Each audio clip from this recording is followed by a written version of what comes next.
Voy a aprovechar el tiempo porque quiero aprovechar hasta el último instante con David Cufré. David es un joven y experimentado periodista, integra el equipo económico de la sección justamente de Página 12 que conduce Alfredo Sayá, lo secunda Raúl de la Torre, ustedes ya lo conocen a todos ellos, han estado en Mate Amargo muchos años. Bueno, lo cierto es que en este momento el epicentro de la batalla por el poder político se atraviesa desde los contradiscursos en lo económico. ¿Cuánto podemos hablar? ¿Dónde están los hilos sensibles de esta disputa por el poder en este momento tan especial de la vida política argentina? David Cufré, aquí en Feos, Sucios y Malos, y ustedes me acompañan.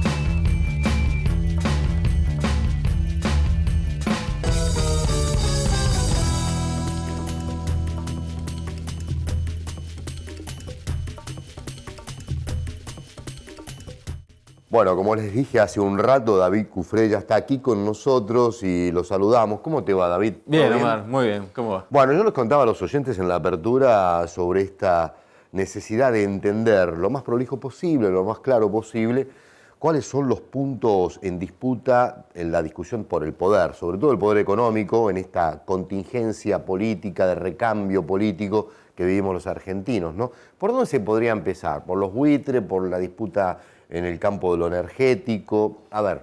Yo creo que hoy tenés como gran tema qué actores económicos se van a beneficiar principalmente, mayormente, con las próximas políticas, con el próximo gobierno. Y ahí tenés una disputa dentro del empresariado entre sectores productores de materias primas y sectores industriales.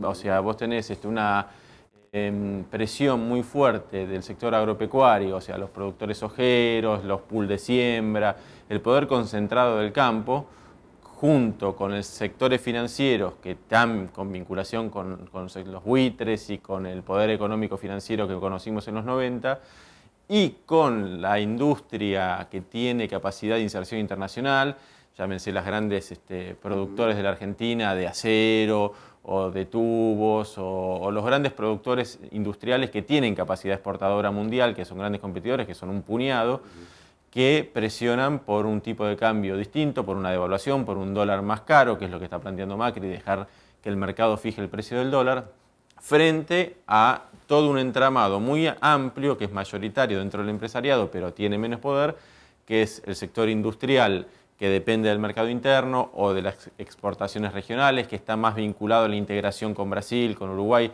la integración latinoamericana, y los sectores que dependen del mercado interno, por ejemplo el turismo, el comercio, los que dependen de la demanda local. Entonces ahí tenés una disputa entre aquellos que quieren pasar a un modelo agroexportador tradicional de la Argentina, donde un 30% de la población se beneficia y se enriquece, frente a un entramado industrial y vinculado al consumo interno que intenta o que le conviene seguir profundizando políticas que tengan que ver con el desarrollo productivo, con el desarrollo del Mercosur, con el desarrollo regional.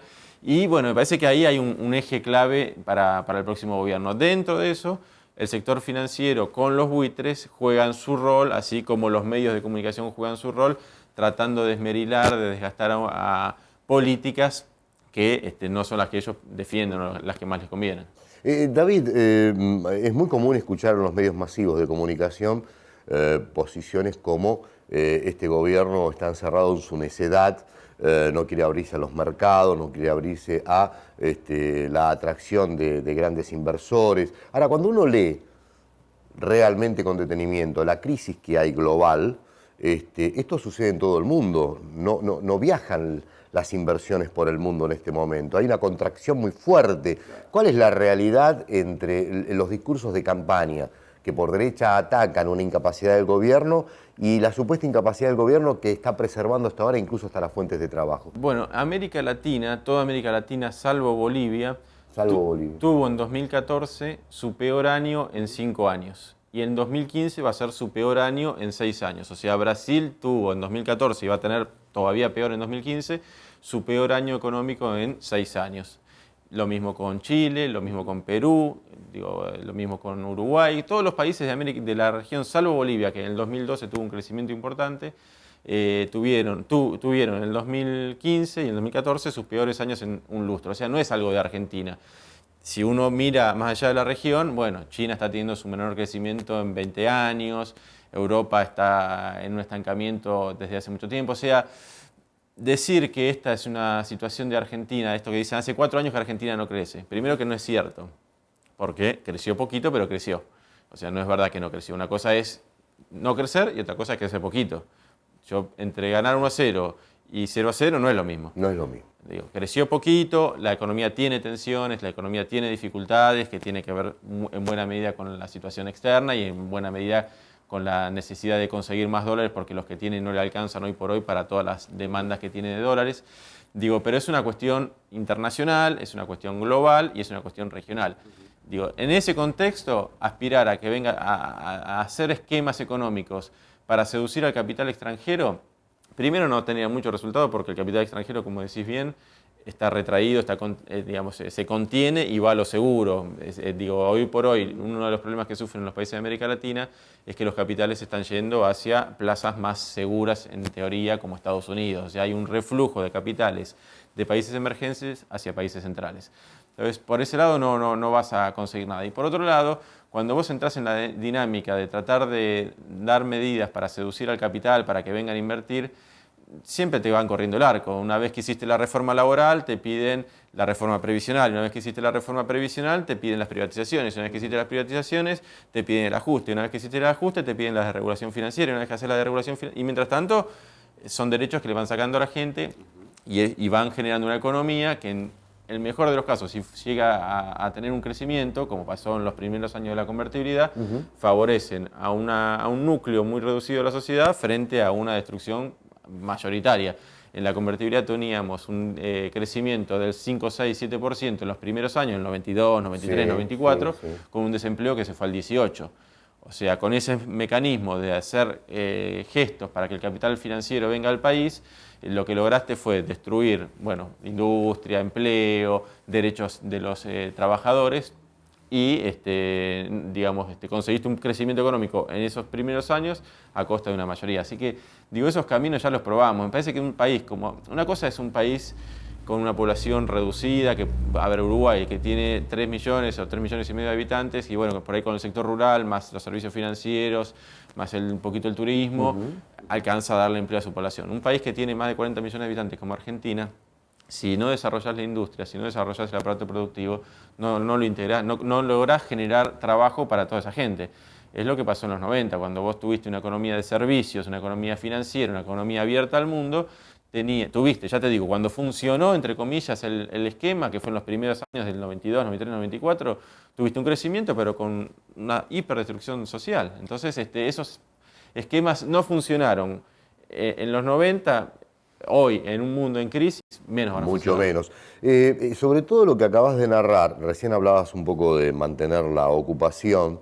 Este gobierno, como quizás no hubo otro en la historia argentina, frente a las crisis que siempre replicaban hacia adentro y era pagada por el costo del trabajador en la Argentina, es la primera vez que no se paga con la deserción de las fuentes de trabajo. Es un dato sobre el cual hay muy poca narrativa en la gran prensa, ¿no? Y es un dato hasta heroico, si vos quisieras, por las medidas que ha ido tomando el gobierno para preservar esa fuente de trabajo. Desatar el consumo interno, el respaldo que incluso hace poco anunciaron a las pymes, muchísimo más. Por oposición te hablan de volver a trabajar con la devaluación, mejorar el tema del dólar, nos da competitividad, esto nos permite mejorar la economía. O sea, ¿qué pasará si eso de verdad ocurre? ¿Cuál sería el escenario, David?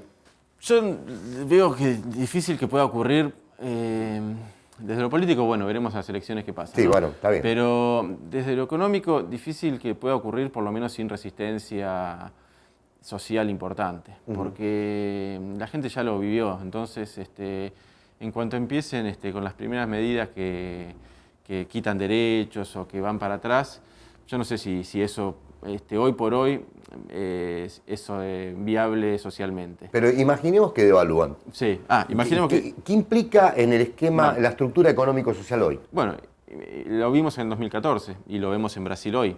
Se aplicó una devaluación en 2014, fue del 20%. Eso se correspondió con una inflación, según la oposición, según el índice que presenta en el Congreso, según el índice de inflación de Macri, del gobierno de la ciudad, mejor dicho, del 40%. O sea, frente a una devaluación del 20%, inflación del 40%, según ellos. Según el gobierno fue 28%, según el INDEC. Pero quiero decir, frente a una devaluación del 20%, tuviste una alta inflación en el 2014, todos lo vivimos. Ahora están diciendo que el atraso cambiario es del 30%, o sea, quieren una devaluación mayor a la que se produjo en 2014. Entonces, inmediatamente vas a tener un impacto inflacionario mayor, o sea, si será del 50, será del 60, será del... veremos. O sea, lo primero que te produce una devaluación es inflación. ¿Por qué?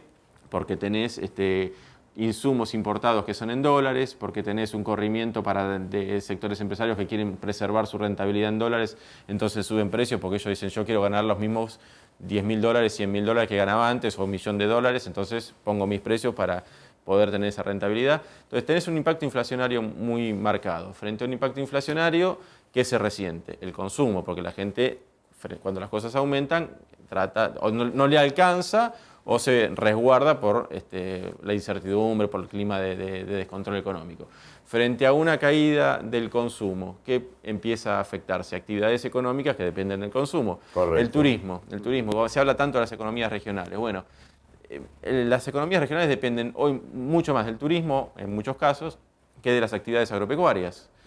San Antonio de Areco, no sé, hay millones de localidades cerca de las grandes ciudades, en Buenos Aires, en Córdoba, en Mendoza, en todas las provincias, que dependen más del turismo interno de fin de semana que de las producciones agropecuarias. Entonces, digo, afectase el consumo, afectase el turismo, afectase la producción de bienes industriales que abastecen básicamente el consumo interno. Heladeras, todo línea blanca, está cubierto hoy por hoy en un 90, 95, 98% por producción nacional. Textiles, calzados, bicicletas, juguetes, empezás a destruir el entramado industrial. ¿Por qué? Porque si hay inflación, la gente gasta menos, consume menos, se produce menos, y ahí que llega finalmente el despido. Llega el despido y ahí entras en un círculo vicioso de caída aumento de precios, caída del consumo, caída de la producción, caída del empleo, más caída del consumo, más caída de la producción, más desempleo. Y en este escenario, lo vivimos, no es claro, que lo hemos vivido. Sí, lo vivimos con dramatismo en los 90, el año pasado lo vivimos en una cuota reducida porque el gobierno fue forzado a una devaluación, le ganaron la pulseada, le forzaron una devaluación, más allá de cuestiones internas dentro del gobierno, de diferencias de enfoque, pero finalmente la devaluación se produjo y tuvo impacto muy negativo en 2014. En Brasil lo estamos viendo muy claramente. Devaluó y le está pasando esto mismo. Cae el consumo, cae el empleo, aumenta la desocupación en Brasil. Brasil viene hace varios trimestres con aumento del desempleo. Y bueno, digo, esos esquemas de devaluación lo que favorecen es a sectores que exportan, sectores que tienen capacidad de acceder al dólar. No a la estabilidad popular. No a la estabilidad popular.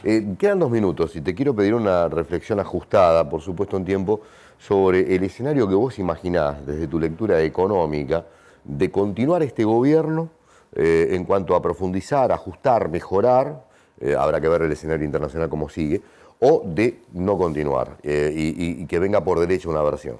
Si sigue este gobierno, digamos, si el kirchnerismo, si gana Scioli las elecciones, digamos, tiene que resolver básicamente un tema que es el de la restricción externa, o sea, la ausencia de dólares para abastecer la economía. ¿Cómo lo resuelve? Lo que están planteando, que me parece que es el camino, que es difícil, que nunca se ha logrado en la dimensión que se necesita en la Argentina, pero que es lo que tiene que trabajar, el desarrollo de la industria. ¿Y cómo desarrolla la industria? Bueno, hay 1000 instrumentos, 1000 formas, pero digo, tiene que estar muy enfocada la agenda de gobierno en el desarrollo industrial.